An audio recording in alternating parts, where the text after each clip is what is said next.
It is Saturday morning here at St. Peter's Square behind me.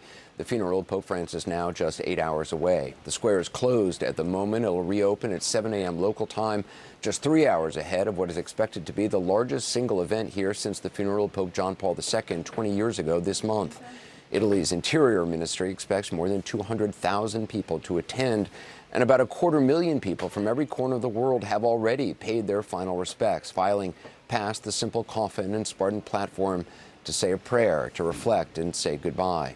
Then, in a private ceremony led by a cardinal, Carmelingo Kevin Farrell, the church's acting head, a white silk veil was spread over the late Pope's face, his body sprinkled with holy water. Let's pause and listen for a moment.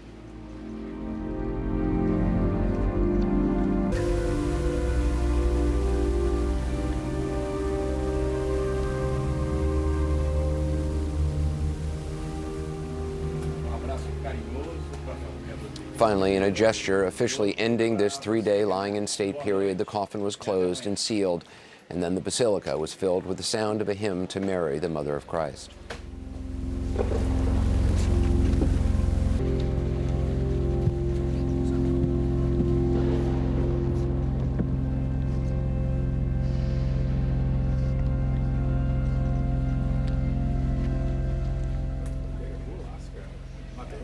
Outside all day today, and in fact ever since Pope Francis died, security of course has been ramping up, the effort complicated by his desire to be buried outside the walls of the Vatican, several miles away from us, meaning a funeral procession through the streets of Rome and many points along the way to Safeguard. There are thousands of people who are still waiting to get in to see Pope Francis. This is the last day they'll have that opportunity. They've already started to set up for the funeral, which is to take place here in St. Peter's Square. It's going to be outdoors. As you can see, they've set up platforms for journalists to broadcast from. There are a number of media organizations as well have rented spaces on rooftops around here to get a vantage point. This service is going to take place outdoors in St. Peter's Square, but the Pope is not going to be buried here in Vatican City. He's going to be buried in Rome. We want to show you the route his procession is likely to take. This is the Porta del Perugina. It is the exit through which the Pope's casket will come as it leaves St. Peter's Basilica. It goes by Casa Santa Marta, where the Pope lived all these years. The casket will then come down this road in this direction, actually leaving Vatican City now and entering the city of Rome. The route is filled with traffic now, but it'll be closed off on Saturday, and it's likely many thousands of people will line the sidewalks trying to catch a final glimpse of the Pope's coffin. His casket will pass this Baroque church. Francis was the first Jesuit to become Pope, and this is the first Jesuit church in Rome, Chiesa del Gesù. The motorcade will also pass the Piazza Venezia and another site familiar to many tourists, the Colosseum, before finally arriving at its destination. And this is where Pope Francis will finally be laid to rest, where he'll be entombed. It's the Basilica Santa Maria Maggiore. It's a basilica Pope Francis often visited, that he loved, and that he requested he be buried here. The Vatican has already released an image of his tomb. It is, as the Pope requested, very simple, just an inscription of his name, Franciscus, and a depiction of his pectoral cross. He will be the first Pope to be buried outside Vatican City in more than 100 years.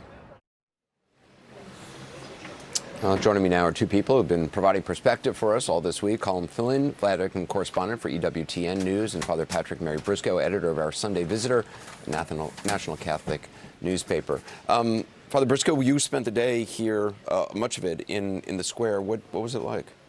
Anderson, I was so struck by the joy that people were expressing today, because unlike the previous days, which had to me felt more solemn, today we had all the young pilgrims beginning to arrive.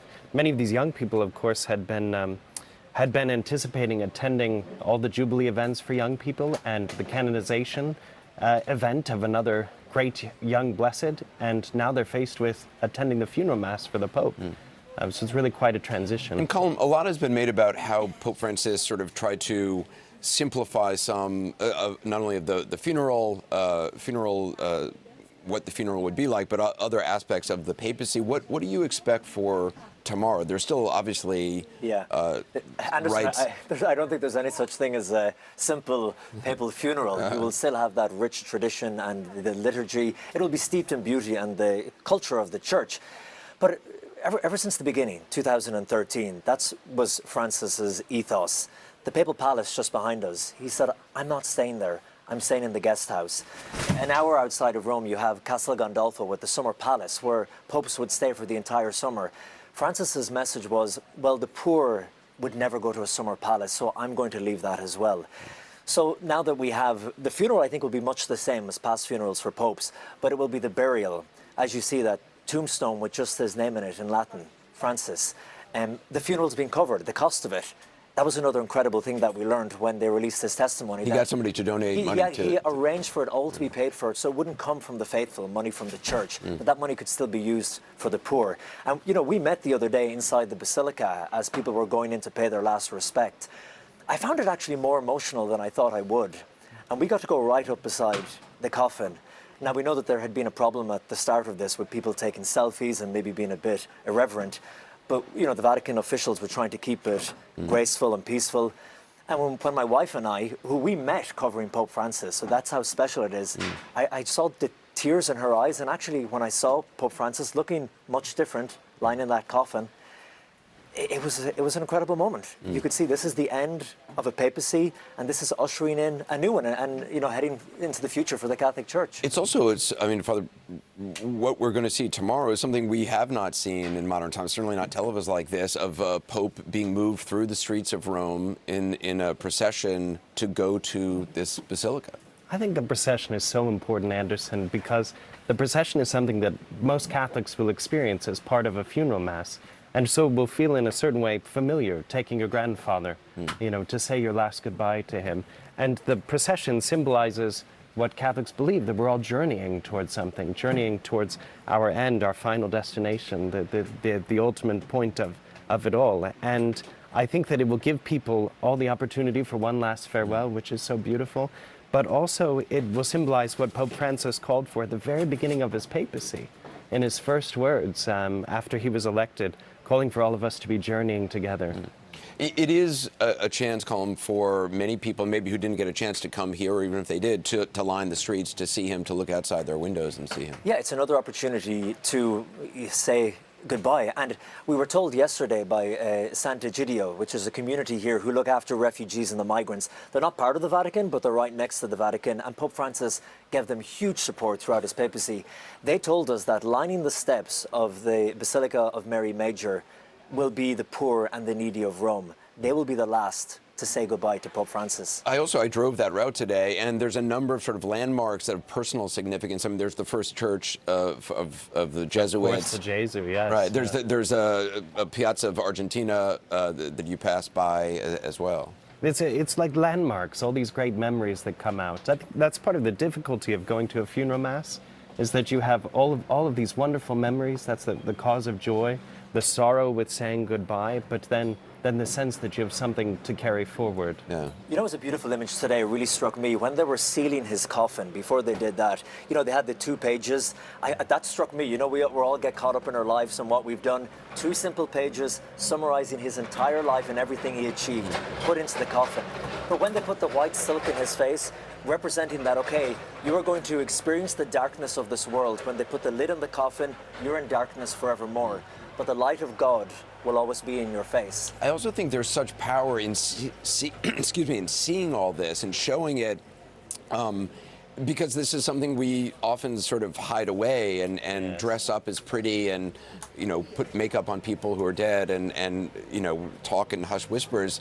You're seeing everything, and I think there's such strength and power and meaning in that. One of the very solemn moments that will happen at the end of the Mass is the casket will be blessed with holy water and incensed. Two symbols, 2 ritual acts that Catholics will be familiar with, and others who have seen a Catholic funeral. And eventually a great hymn will be sung called the In Paradisum. And that hymn begins with the words, "May the angels lead you into paradise." And so these familiar rituals give us a sense of comfort and great consolation as we enter into those prayers. Not even 2 minutes into our conversation, and Father Lorenzo de Bedia, known here as Padre Toto, needs the mic off him. He's got to go. As a Catholic priest working in one of Argentina's villas, or simple, humble neighborhoods, Padre Toto's work does not stop. As he pedals away, All right, so he said he's going 25 blocks on his bike. we try to keep up. Is that him? No, that's not him. He's heading here. But you can see a lot of these people are now just getting off the bus as they've come in from places outside of Buenos Aires. A gathering of the working class. She's explaining to me what the cartoneros are, and she said it's individuals who on their own will basically collect things that are to be recycled, and then they'll sell them to make a living. They're here combining a planned protest for higher pay and better benefits with a warm tribute to Pope Francis. And she said Pope Francis would look around as she believes and would see this crowd and see it as his people, the humble. Which explains why Padre Toto's here. He's clearly well known here. And too busy still for a chat, suggesting we try tomorrow. So we do. How many years have you been here? Yo hace 25 años llegué al barrio. 25 years. La prevención para los chicos, adolescentes y jóvenes. There's a lot of prevention work they do too. He points out as a priest of the Villa, he says you're not just in charge of a parish, which is his back there, but you're part of the community and you minister to the people here actively. Which we witness ourselves. Quiero dar mi abrazo por Paraguay. Recién le voy a ir a buscar, padre. Cuenta conmigo. Bueno, padre, chao. Her son passed away. Loss is shared here. Y él le lavó los pies. A tu hijo? Sí. She says her son had his feet washed by, cuando era cardenal, Sí, by then Cardinal Bergoglio. sí, sí. A few years later, steps from where we sit, Luisa Rodriguez says her son was gunned down and killed. She says Cardinal Bergoglio was always here for them. And now, with his passing, Parece que quedamos sin nadie en el mundo. Muy valioso fue para nosotros. it's like we're left with no one in the world. He was so valuable to us, she says. It's in part why Padre Toto feels this is no time for him to sit still, even if he too is hurting. Tener la responsabilidad de seguir su legado, ¿no? He says you have to continue on with the Pope's legacy. He said in this moment you feel a lot of sadness for the loss, but at the same time, peace. Yo tenía que decir. Okay, he's got to go. Okay. Muchísimas gracias, Padre. Padre Toto, Aaron, needing that mic to come off again because just in a few hours from now, he's going to be coming here to the Plaza de Mayo, and they're preparing. You can see they've got security behind me. Several large screens are up. They're testing the music. They're going to hopefully try to live stream the funeral mass, and then they're going to have another mass at the funeral, followed by a pilgrimage to the sites that Pope Francis visited when he was cardinal here, and then his beloved San Lorenzo soccer team will be playing an entire day to celebrate one of their own who became the world's. You hear those bells tolling, of course, at 9 o'clock where you are in Buenos Aires. You're looking at live pictures from St. Peter's Square, where tomorrow world leaders and royalty will gather to pay their final respects to a pope, for a man who wishes to be remembered for leading the church with humility and acts of service. CNN's Clarissa Ward brings us now the story of female prisoners in Rome who had their feet washed by the Pope last year, to talk to them about how they're going to remember Pope Francis. Behind the high walls and barbed wire in Rebibbia Women's Prison, it's easy to feel forgotten. But that changed one day in late March of last year with a visit from Pope Francis. Sitting in his wheelchair, the Pope engaged in a centuries-old pre-Easter ritual, washing the feet of 12 inmates. Dorota, who has spent a decade behind bars, was first in line. When I got on the stage and the Pope got close to me, I felt a very strong emotion. I was shaking. And the thing that really struck me the most was that I felt a true warm kiss on my feet, something that can't be described. It will never happen again in my life. Did you feel that you were in the presence of someone who's close to God? Io sì, sentito molta umiltà. Yes, I could feel a lot of humility in him. I saw that he is good, a man with a big heart that is close to us, a very religious person, an extraordinary person. The foot washing ritual seeks to imitate Jesus Christ, washing his disciples' feet the night before his death. This was the first time a pope washed the feet of all women, a striking departure from his predecessor Benedict, who only washed the feet of men and later only the feet of priests. And what do you think made this pope special or different? Why do you think it is that he had the ability to touch so many hearts? Perché era un papà di popolo, un papà semplice, un papà. Because he was truly a good pope, the pope of the people, of all the poor, di tutti i poveri. of everyone in need, prisoners, the homeless. He was there with his heart. Di quelli che stanno in mezza strada. Lui stava lì con il suo cuore. E per le altre donne? I ask if the other women felt the same way. Sì, infatti qui mi hanno scritto ragazze.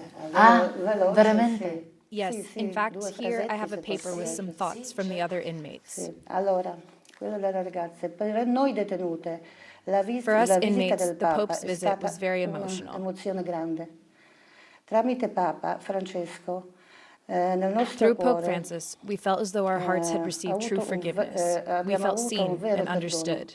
He never abandoned ci siamo us, sentite viste e comprese. Non ci ha not mai even in his final abbandonate. days. Returning to her cell, Dorota said she won't be watching the funeral on TV. It would be too painful. Instead, she'll carry the memory of that meeting when Pope Francis brought warmth to the hardest of places. And Jake, you can probably see behind me now in St. Peter's Square, this is pretty much the emptiest we have seen it all week. They have completely shut down this area.